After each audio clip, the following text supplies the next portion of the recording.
कोई किसी का नहीं है इस संसार में। श्रीमद् भगवत गीता का गहरा सत्य। श्री कृष्ण की वाणी में अर्जुन को श्री कृष्ण उपदेश देते हैं। धीरे धीरे युद्ध भूमि का दृश्य सामने आता है। कुरुक्षेत्र की धरती कांप रही है, शंख बज रहे हैं, रथों की गर्जना, हजारों योद्धाओं की सेना आमने सामने खड़ी है। लेकिन इस भीषण युद्ध के बीच एक योद्धा खड़ा है, जिसका मन कांप रहा है, जिसकी आंखों में आंसू हैं। वो है अर्जुन। अर्जुन का द्वंद्व।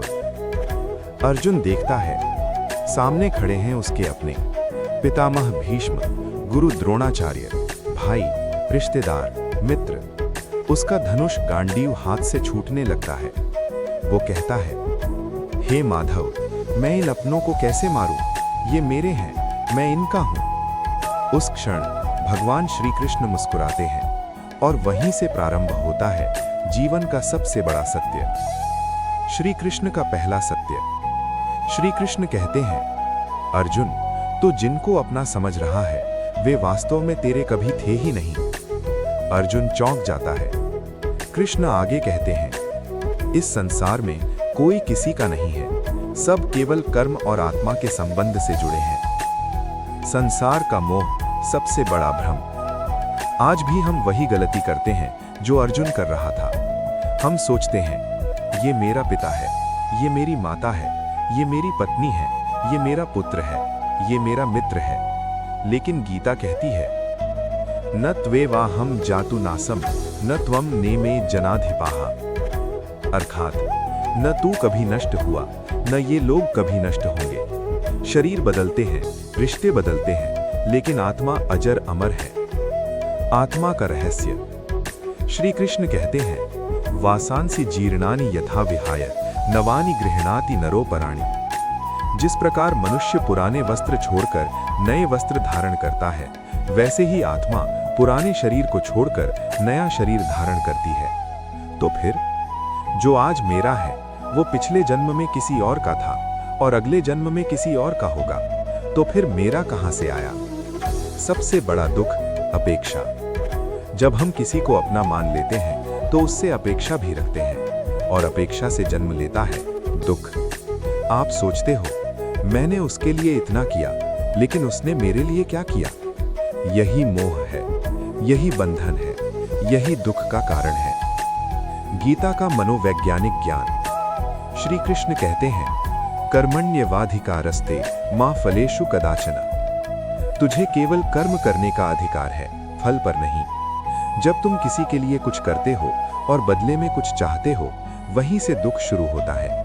क्योंकि संसार बदलता है, लोग बदलते हैं, परिस्थितियां बदलती हैं। क्यों कोई किसी का नहीं है? क्योंकि हर आत्मा अपने कर्मों का फल भोग रही है। हर संबंध केवल कर्म ऋण चुकाने के लिए है। हर रिश्ता अस्थायी है। जिस दिन कर्म का हिसाब खत्म, उस दिन रिश्ता भी खत्म। अर्जुन को समझ आया सत्य। कृष्ण कहते हैं, अर्जुन, तू शरीर को मार सकता है, लेकिन आत्मा को नहीं। नैनम छिन्दन्ति शस्त्राणि, नैनम दहति पावकः। आत्मा को न शस्त्र काट सकते हैं, न अग्नि जला सकती है। तो फिर तू किसके लिए शोक कर रहा है? जीवन का गहरा अर्थ। संसार एक रंगमंच है, हम सब अभिनेता हैं। रिश्ते केवल किरदार हैं। जब तक भूमिका है तब तक साथ है, भूमिका खत्म, साथ खत्म। Reality check from life.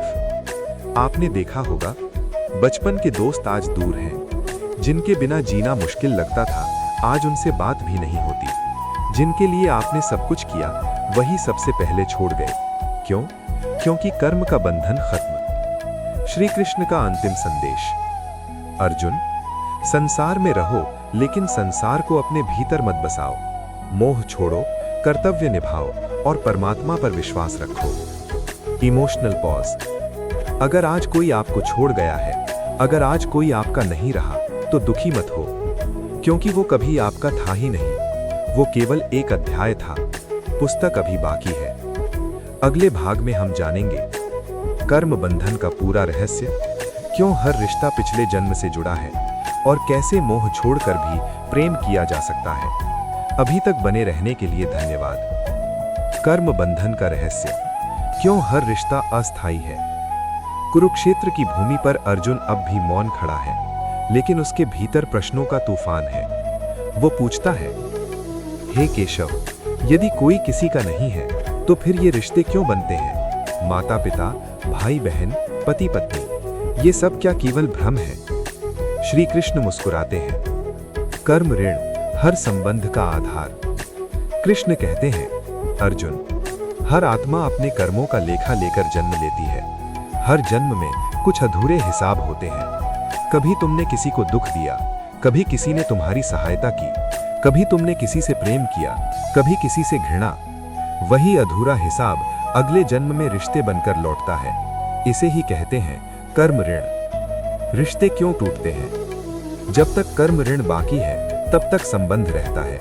जिस दिन कर्म का हिसाब खत्म, रिश्ता समाप्त। इसीलिए कुछ लोग जीवन भर साथ रहते हैं, कुछ अचानक छोड़ जाते हैं, कुछ बिना कारण दुश्मन बन जाते हैं, कुछ बिना कारण मददगार बन जाते हैं। ये सब कर्म का खेल है। मोह सबसे बड़ा बंधन।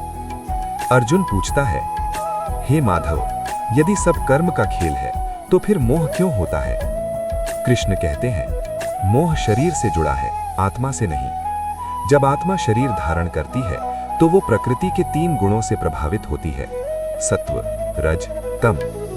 इन गुणों के कारण वो स्वयं को शरीर समझने लगती है और वहीं से शुरू होता है मेरा और तेरा। मेरा शब्द दुख की जड़। सोचो, जब बच्चा जन्म लेता है उसे कुछ नहीं पता, न वो जानता है मेरा न तेरा। धीरे धीरे समाज उसे सिखाता है, ये तुम्हारा घर है, ये तुम्हारे माता पिता हैं, ये तुम्हारी चीज है। और फिर मन कहता है ये मेरा है। और जिस दिन मेरा आया उसी दिन डर आया, डर खोने का। जब हम किसी को अपना मान लेते हैं तो हमें डर लगता है कहीं ये मुझसे दूर न हो जाए, कहीं ये मुझे छोड़ न दे, कहीं इसे कुछ हो न जाए। यही भय हमें कमजोर बनाता है। यही भय अर्जुन को भी रोक रहा था। अर्जुन का भ्रम। अर्जुन सोच रहा था, अगर मैंने युद्ध किया तो मेरे अपने मारे जाएंगे।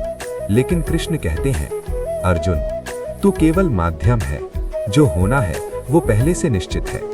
ये संसार केवल कर्मों का परिणाम है, तू केवल अपना कर्तव्य निभा। संसार एक सराय की तरह है। कृष्ण समझाते हैं, अर्जुन, ये संसार एक सराय की तरह है। यात्री आते हैं, कुछ समय ठहरते हैं, फिर चले जाते हैं। कोई भी यहाँ स्थायी नहीं, तू भी नहीं, मैं भी नहीं। केवल आत्मा शाश्वत है। आत्मा का अकेलापन एक गहरा सत्य। आत्मा अकेली आती है, अकेली जाती है। एकाकी जन्म, एकाकी मरण। जब मृत्यु आती है तब न माता साथ जाती है, न पिता, न पत्नी, न पुत्र, न मित्र, सिर्फ कर्म साथ जाते हैं। मृत्यु का क्षण वास्तविक सत्य। कल्पना करो, जीवन का अंतिम क्षण। सब आसपास खड़े हैं, रो रहे हैं, लेकिन जब अंतिम सांस रुकती है तो शरीर वहीं रह जाता है और आत्मा चली जाती है। कौन साथ गया? कोई नहीं। गीता का मनोवैज्ञानिक ज्ञान। प्रेम बनाम आसक्ति। कृष्ण कहते हैं, अर्जुन, प्रेम करो लेकिन आसक्ति मत करो। प्रेम शुद्ध है, आसक्ति स्वार्थ है। प्रेम कहता है तुम खुश रहो, आसक्ति कहती है तुम मेरे हो। कैसे करें प्रेम बिना मोह के? ये सबसे कठिन प्रश्न है। कृष्ण उत्तर देते हैं, हर संबंध को ईश्वर का प्रसाद समझो। जो मिला है कुछ समय के लिए मिला है। आभार मानो लेकिन पकड़ कर मत बैठो। एक गहरा उदाहरण, सूर्य हर दिन उगता है, सबको प्रकाश देता है, लेकिन वो किसी से बंधता नहीं। न वो कहता है ये मेरा है, न वो अपेक्षा करता है। वो केवल अपना कर्तव्य करता है। यही कर्मयोग है। कर्मयोग मुक्ति का मार्ग। योगः कर्मसु कौशलम। कर्म को कुशलता से करना ही योग है। जब तुम कर्म करते हो लेकिन फल की आसक्ति छोड़ देते हो, तब तुम मुक्त हो जाते हो। तब कोई तुम्हें छोड़कर जाए तो भी तुम टूटते नहीं। क्यों पड़े लोग बदल जाते हैं? क्योंकि उनका कर्म बदल गया, उनकी भूमिका बदल गई। संसार में परिवर्तन ही सत्य है। जो आज पास है कल दूर होगा, जो आज दूर है कल पास होगा। श्री कृष्ण का गहरा संदेश। अर्जुन, जो बदल जाए वो सत्य नहीं, जो शाश्वत है वही सत्य है। और शाश्वत क्या है? आत्मा, परमात्मा। अगर आज आपको लगता है कोई आपका नहीं रहा, कोई आपको समझ नहीं पाया, कोई साथ छोड़ गया, तो याद रखो, शायद वो अध्याय समाप्त हुआ है, लेकिन आप अकेले नहीं हैं। आपके साथ है आपकी आत्मा और परमात्मा।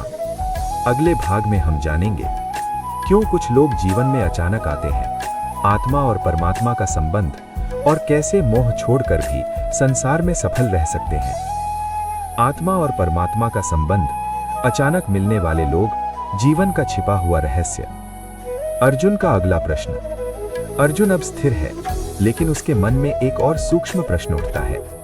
हे जनार्दन, कुछ लोग जीवन में अचानक आते हैं और सब कुछ बदल देते हैं, क्या ये भी केवल संयोग है? श्री कृष्ण मुस्कुराते हैं। संयोग नहीं, संचित कर्म।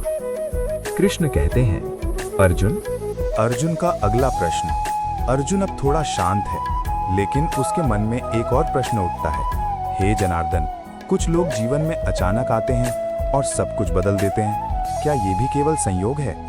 श्री कृष्ण मुस्कुराते हैं। संयोग नहीं, संचित कर्म। कृष्ण कहते हैं, अर्जुन, इस संसार में कुछ भी संयोग नहीं, सब कुछ संचित कर्म का परिणाम है। जो आत्माएं पिछले जन्म में जुड़ी थीं, वही फिर मिलती हैं, कभी मित्र बनकर, कभी शत्रु बनकर, कभी जीवन साथी बनकर, कभी गुरु बनकर, लेकिन उद्देश्य एक ही होता है, आत्मिक विकास। क्यों कुछ लोग हमें सबसे ज्यादा सिखाते हैं? कभी आपने महसूस किया है, जो व्यक्ति आपको सबसे अधिक दुख देता है, वही आपको सबसे बड़ा सबक सिखाता है। कृष्ण कहते हैं, अर्जुन, जो तुम्हें चोट देता है वो तुम्हारा शत्रु नहीं, तुम्हारा शिक्षक है, क्योंकि दुख आत्मा को जगाता है, सुख सुला देता है, दुख जगा देता है। दुख का गुप्त आशीर्वाद। जब सब साथ होते हैं तो मनुष्य अहंकारी हो जाता है, लेकिन जब सब छोड़ देते हैं तब मनुष्य भीतर झांकता है, और वहीं से शुरू होती है आत्मिक यात्रा। आत्मा का असली घर। अर्जुन पूछता है, यदि आत्मा शाश्वत है तो उसका असली घर कहाँ है? कृष्ण उत्तर देते हैं, आत्मा का असली घर परमात्मा है। ये संसार केवल एक विद्यालय है, यहाँ हम सीखने आए हैं। जब पाठ पूरा तो वापसी। जीवन एक परीक्षा, हर रिश्ता एक प्रश्न पत्र है, हर परिस्थिति एक परीक्षा है। कोई परीक्षा आसान, कोई कठिन, लेकिन हर परीक्षा का उद्देश्य है तुम्हें मजबूत बनाना। असली संपत्ति क्या है? लोग सोचते हैं धन, घर, परिवार, प्रतिष्ठा, लेकिन मृत्यु के बाद इनमें से कुछ भी साथ नहीं जाता। साथ जाता है तुम्हारा चरित्र, तुम्हारे कर्म, तुम्हारी चेतना का स्तर। यही असली संपत्ति है। मोह त्याग कर कैसे जिएं? ये सबसे कठिन साधना है। कृष्ण कहते हैं, अर्जुन, संसार में रहो लेकिन साक्षी बनकर। जैसे कोई नदी किनारे बैठकर नदी को बहते हुए देखता है, वो जानता है नदी उसकी नहीं है। वैसे ही जीवन को देखो, साक्षी भाव मुक्ति का द्वार। जब तुम साक्षी बनते हो तो कोई प्रशंसा करे तो तुम स्थिर रहते हो, कोई अपमान करे तो भी स्थिर रहते हो, क्योंकि तुम जानते हो ये सब अस्थाई है। प्रेम का उच्चतम स्तर। सच्चा प्रेम स्वामित्व नहीं चाहता, सच्चा प्रेम स्वतंत्रता देता है। कृष्ण का प्रेम देखो, उन्होंने राधा को बांधा नहीं, उन्होंने गोपियों को रोका नहीं, उन्होंने अर्जुन को भी मजबूर नहीं किया, उन्होंने केवल ज्ञान दिया। निर्णय अर्जुन का था। स्वतंत्रता आत्मा का स्वभाव। हर आत्मा स्वतंत्र है, तुम किसी को रोक नहीं सकते, तुम किसी को पकड़ नहीं सकते। जो तुम्हारा है वो रहेगा, जो नहीं है वो चला जाएगा। जब कोई छोड़कर चला जाए तब क्या करें?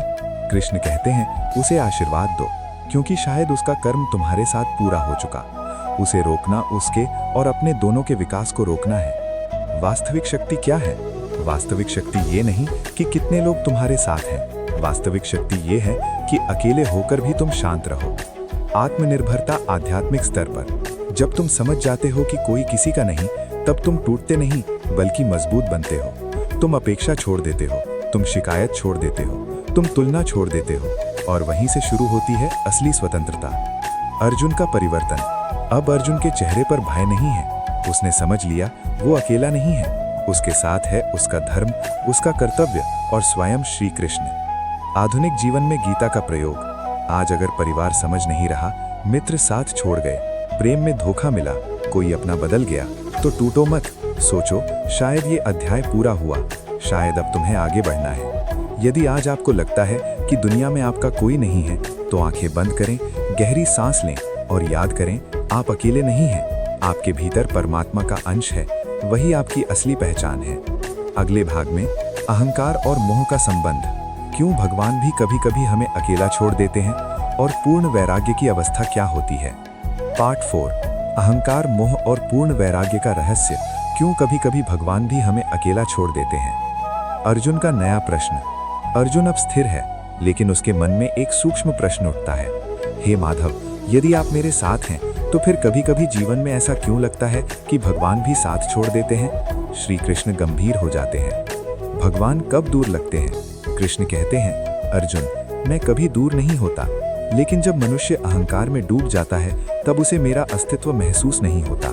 सूर्य हमेशा चमकता है, लेकिन जब बादल घिर जाते हैं तो क्या सूर्य चला जाता है? नहीं, बस बादल बीच में आ जाते हैं। उसी प्रकार अहंकार और मोह भगवान और आत्मा के बीच बादल हैं। अहंकार सबसे बड़ा शत्रु। अर्जुन पूछता है, अहंकार क्या है? कृष्ण उत्तर देते हैं, जब आत्मा स्वयं को शरीर समझने लगे और कहे, मैं करता हूँ, मेरे बिना कुछ नहीं, वही अहंकार है। अहंकार कहता है, ये मेरा परिवार है, ये मेरी सफलता है, ये मेरी पहचान है, ये मेरी उपलब्धि है। लेकिन सत्य क्या है? सब कुछ क्षणिक है। मोह और अहंकार का संबंध। जहाँ मोह है वहाँ अहंकार है, क्योंकि मोह कहता है ये मेरा है और अहंकार कहता है मैं इसका मालिक हूँ। इसीलिए जब कोई रिश्ता टूटता है तो केवल प्रेम नहीं टूटता, अहंकार भी टूटता है, और वही सबसे ज्यादा दर्द देता है। दर्द क्यों होता है? क्योंकि हम खोते व्यक्ति को नहीं, अपने स्वामित्व को खोते हैं। कृष्ण कहते हैं, अर्जुन, जहाँ स्वामित्व है वहाँ बंधन है, जहाँ बंधन है वहाँ दुख है। पूर्ण वैराग्य क्या है? वैराग्य का अर्थ भाग जाना नहीं है। वैराग्य का अर्थ है भीतर से मुक्त होना। परिवार के साथ रहो, लेकिन उनसे चिपको मत। धन कमाओ, लेकिन धन के दास मत बनो। प्रेम करो, लेकिन स्वामित्व मत रखो। भगवान क्यों कभी परीक्षा लेते हैं? कभी कभी जीवन में सब छिन जाता है। दोस्त दूर, रिश्ते टूटे, सपने बिखरे, स्थिति खराब, तब लगता है भगवान ने छोड़ दिया। लेकिन कृष्ण कहते हैं, मैं तब सबसे अधिक पास होता हूँ। जब दुनिया साथ छोड़ देती है तब आत्मा को याद आता है उसका असली सहारा कौन है। अकेलापन ईश्वरीय निमंत्रण है। अकेलापन सजा नहीं है, वो निमंत्रण है भीतर जाने का। जब बाहर कोई नहीं रहता तब मनुष्य भीतर देखता है और वहीं उसे मिलता है परमात्मा। टूटना क्यों जरूरी है? कभी कभी मिट्टी का घड़ा टूटे बिना नया आकार नहीं लेता, कभी कभी बीज टूटे बिना वृक्ष नहीं बनता। उसी प्रकार अहंकार टूटे बिना आत्मिक विकास नहीं होता। श्री कृष्ण का गहरा संदेश। अर्जुन, जब तुम्हें लगे कि सब कुछ खत्म हो गया, समझ लेना कि एक नया अध्याय शुरू होने वाला है। संसार छीनता है ताकि परमात्मा दे सके। समत्व योग सबसे ऊंची अवस्था। समत्वम योग उच्चते। जब सुख आए तो मत उछलो, जब दुख आए तो मत टूटो। दोनों को समान भाव से स्वीकारो। यही समत्व है, यही योग है, यही मुक्ति का द्वार है। अर्जुन की अंतिम समझ। अब अर्जुन समझ चुका है, कोई किसी का नहीं है। हर रिश्ता कर्म का परिणाम है। मोह दुख की जड़ है, अहंकार पर्दा है और परमात्मा ही शाश्वत सहारा है। उसके हाथ फिर से गांडीव उठाते हैं। अब वो युद्ध भय से नहीं, कर्तव्य से करेगा। श्री नयन मीडिया। आधुनिक जीवन में अंतिम प्रयोग। यदि आज आपको धोखा मिला, किसी ने साथ छोड़ा, परिवार ने समझा नहीं, मित्र बदल गए, तो याद रखो, शायद भगवान तुम्हें मजबूत बना रहे हैं। शायद वो तुम्हें सिखा रहे हैं तुम्हारा असली सहारा बाहर नहीं, भीतर है। आंखें बंद करो, अपने जीवन के उन लोगों को याद करो जो आए और चले गए। अब उनसे मन ही मन कहो, धन्यवाद, तुमने अपना पाठ पढ़ा दिया। और अब स्वयं से कहो, मैं पूर्ण हूँ, मैं अकेला नहीं हूँ, मेरे भीतर परमात्मा है। पार्ट 5, आत्मा और परमात्मा का मिलन, पूर्ण ज्ञान, जीवन का अंतिम सत्य। कुरुक्षेत्र का अंतिम दृश्य। कुरुक्षेत्र की भूमि अब शांत है, लेकिन अर्जुन के भीतर जो युद्ध था वो समाप्त हो चुका है। अब उसके मन में न मोह है, न भ्रम, न भय, सिर्फ स्पष्टता है। वो जान चुका है कोई किसी का नहीं है इस संसार में। अंतिम प्रश्न। अर्जुन फोल्डेड हैंड्स में पूछता है, हे प्रभु, यदि संसार अस्थाई है और कोई किसी का नहीं, तो फिर जीवन का उद्देश्य क्या है? श्री कृष्ण मुस्कुराते हैं। जीवन का असली उद्देश्य। कृष्ण कहते हैं, अर्जुन, जीवन का उद्देश्य रिश्ते जोड़ना नहीं, स्वयं को पहचानना है। तू शरीर नहीं है, तू नाम नहीं है, तू पहचान नहीं है, तू आत्मा है। और आत्मा का लक्ष्य है परमात्मा से मिलन। ये संसार बंधन के लिए नहीं, अनुभव के लिए है। तुम यहाँ सीखने आए हो। त्याग, प्रेम, धैर्य, क्षमा, समर्पण, हर रिश्ता एक पाठ है। अंतिम सत्य, आत्मा कभी अकेली नहीं। जब सब छोड़ देते हैं तब भी एक शक्ति हमारे भीतर रहती है, वही है परमात्मा। ईश्वरः सर्वभूतानां हृददेशे अर्जुना तिष्ठति, अर्थात हे अर्जुन, ईश्वर सबके हृदय में विराजमान है, तुम कभी अकेले थे ही नहीं। पूर्ण ज्ञान की अवस्था। जब मनुष्य समझ लेता है मैं शरीर नहीं हूँ, कोई मेरा नहीं, मैं किसी का नहीं, सब कर्म का खेल है, तब वो रोता नहीं, वो शिकायत नहीं करता, वो तुलना नहीं करता, वो बस कर्तव्य करता है और शांत रहता है। प्रेम का सर्वोच्च रूप। सच्चा प्रेम ये नहीं कि तुम किसी को पकड़ कर रखो, सच्चा प्रेम ये है कि तुम कहो तुम जहां भी रहो ईश्वर तुम्हें सुखी रखे। यही कृष्ण का प्रेम था। जीवन का नया दृष्टिकोण। अब अर्जुन युद्ध करेगा, लेकिन नफरत से नहीं, कर्तव्य से। वो जान चुका है जिसे वो मार रहा है वो शरीर है, आत्मा नहीं, और आत्मा अमर है। आधुनिक जीवन के लिए अंतिम संदेश। यदि आज कोई आपको छोड़ गया, कोई समझ नहीं पाया, कोई आपका नहीं रहा, तो याद रखो शायद वो आपका था ही नहीं, वो केवल एक किरदार था, लेकिन कहानी अभी बाकी है। सबसे शक्तिशाली वाक्य। आंखें बंद करो, गहरी सांस लो और अपने आप से कहो, मैं आत्मा हूँ, मैं शाश्वत हूँ, मैं पूर्ण हूँ, मैं अकेला नहीं हूँ, परमात्मा मेरे भीतर है। अंतिम भावनात्मक समापन। जब जन्म हुआ तब तुम अकेले थे, जब मृत्यु होगी तब भी अकेले जाओगे। बीच का सफर केवल सीखने के लिए है, तो शिकायत क्यों, मोह क्यों, डर क्यों? अर्जुन, संसार में रहो लेकिन संसार को अपने भीतर मत बसाओ। प्रेम करो लेकिन आसक्ति मत रखो, कर्म करो लेकिन फल की चिंता मत करो, और याद रखो कोई किसी का नहीं है इस संसार में सिवाय परमात्मा के। यदि ये ज्ञान आपके हृदय को छू गया हो तो इसे अपने जीवन में उतारिए।